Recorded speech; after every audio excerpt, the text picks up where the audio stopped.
Hello friends, welcome back to our channel ఈ సేవ మీ అందరి సేవలో. మహిళలకు ఉచితంగా కుట్టు మిషన్లు అందించేందుకు ప్రభుత్వం కొత్త అప్లికేషన్ను రిలీజ్ చేసింది.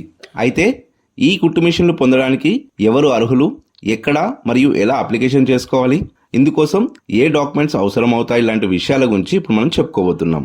తెలంగాణలో ఇందిరమ్మ మహిళా శక్తి స్కీమ్ ద్వారా మైనార్టీ ఉమెన్స్కి అంటే ముస్లిం, క్రిస్టియన్, సిక్, పార్సీ లాంటి కేటగిరీ వారికి మైనార్టీ కార్పొరేషన్ ద్వారా కుట్టు మిషన్లు అందించేందుకు ప్రభుత్వం అర్హులైన మహిళల నుండి దరఖాస్తులు స్వీకరిస్తుంది. తెలంగాణలో నివసించే మైనార్టీ మహిళలందరూ ఈ పథకానికి అర్హులే. సో ఈ ఉచిత కుట్టు మిషన్లు పొందడానికి ఆన్లైన్ అప్లికేషన్ చేసుకోవాలంటే ముందుగా tgobmms.cgg.gov.in అనే వెబ్సైట్ని ఓపెన్ చేసుకోవాలి.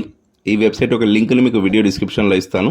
ఇందులో సిటిజన్ కార్నర్లో apply online for sewing machine అనే ఆప్షన్ ఉంటుంది. దాని మీద క్లిక్ చేస్తే నెక్స్ట్ పేజీ ఓపెన్ అవుతుంది. ఇందులో ముందుగా క్యాండిడేట్ యొక్క నేమ్ ఎంటర్ చేయాలి యాజ్ పర్ ఆధార్ ప్రకారం. తర్వాత ఆధార్ నంబర్ ఎంటర్ చేయగానే ఆటోమేటిక్గా రేషన్ కార్డ్ నంబర్ అనేది ఫెచ్ అవుతుంది. ఆ తర్వాత అప్లికేషన్ పెట్టుకునేవారు రూరల్ ఏరియాకి చెందినవారా లేదా అర్బన్ ఏరియాకి చెందినవారా సెలెక్ట్ చేసుకోవాలి. నెక్స్ట్ వచ్చేసి ఫాదర్ నేమ్ లేదా హస్బెండ్ నేమ్ ఎంటర్ చేయాలి. అండ్ మీ సేవ ఇన్కమ్ సర్టిఫికేట్ నంబర్ ఉంటే ఎంటర్ చేయాలి. ఒకవేళ లేకుంటే బ్లాంక్గా వదిలేయచ్చు, అది మ్యాండేటరీ కాదు. ఇక్కడ స్టార్ మార్క్ ఉన్నాయి, మ్యాండేటరీ అన్నమాట. ఆ తర్వాత అప్లికెంట్ యొక్క డేట్ ఆఫ్ బర్త్ ఎంటర్ చేయాలి అండ్ యాన్యువల్ ఇన్కమ్ ఎంత ఉంటుందని ఎంటర్ చేయాలి. సో రూరల్ వాళ్ళకి అయితే 1,50,000 లోపు ఉండాలి, అర్బన్ అయితే 2,50,000 లోపు ఉండాలి. తర్వాత జెండర్ సెలెక్ట్ చేసుకొని మ్యారీడా అన్మ్యారీడా అని సెలెక్ట్ చేసుకోవాలి. ఆ తర్వాత మొబైల్ నెంబర్ ఎంటర్ చేసి రిలీజియన్ సెలెక్ట్ చేసుకోవాలి. అంటే ఇంతకుముందు చెప్పినట్టుగా ముస్లిం, సిక్, పార్సీ ఏదైతే వస్తుందో అది సెలెక్ట్ చేసుకోవాలి. అండ్ నెక్స్ట్ వచ్చేసి టైలరింగ్ యొక్క ట్రైనింగ్ సర్టిఫికేట్ మీరు పొంది ఉంటే అది గవర్నమెంట్ ద్వారా పొందారా లేదా అదర్స్ అనేది సెలెక్ట్ చేసుకోవాలి. నెక్స్ట్ వచ్చేసి అడ్రస్ డీటెయిల్స్ ఇవ్వాల్సి ఉంటుంది. ఆ తర్వాత ఇక్కడ మనకి కొన్ని డాక్యుమెంట్స్ అప్లోడ్ చేయాల్సి ఉంటుంది.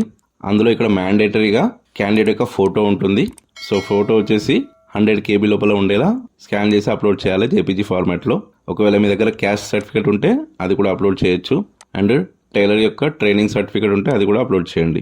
అవేవి లేకపోతే ఓన్లీ ఫోటో అప్లోడ్ చేసి ఇక్కడ టిక్ మార్క్ పెట్టేసి ప్రీవ్యూ మీద క్లిక్ చేస్తే మీరు ఫిల్ చేసిన అప్లికేషన్ ఫామ్ కంప్లీట్గా చూపిస్తుంది. ఇందులో ఇంకేమైనా తప్పులు ఉంటే ఎడిట్ చేసుకోండి, అన్ని కరెక్ట్ ఉంటే సబ్మిట్ చేసేస్తే మీకు ఒక అప్లికేషన్ నంబర్ అనేది జనరేట్ అవుతుంది.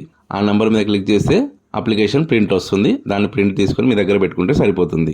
ఆ తర్వాత ఎంపీడీఓ ఆఫీస్ నుండి అర్హులైన వారిని ఎంపిక చేసి కుట్టు మిషన్లను పంపిణీ చేస్తారు. సో ఓకే ఫ్రెండ్స్, అర్థమైంది కదా. ఈ విధంగా మైనార్టీ మహిళలు ఉచిత కుట్టు మిషన్లు పొందేందుకు అప్లికేషన్ చేసుకోవచ్చు. సో ఇందులో ఇంకేమైనా డౌట్ ఉంటే నాకు కమెంట్ బాక్స్లో మెసేజ్ చేయండి. అండ్ ఈ వీడియో మీకు నచ్చితే లైక్ చేయండి, మరియు అందరికీ షేర్ చేయండి. ఇలాంటి మరిన్ని యూస్ఫుల్ అండ్ ఇన్ఫర్మేటివ్ వీడియోస్ కోసం మన ఛానల్ని తప్పకుండా సబ్స్క్రైబ్ చేసుకోండి. Thank you.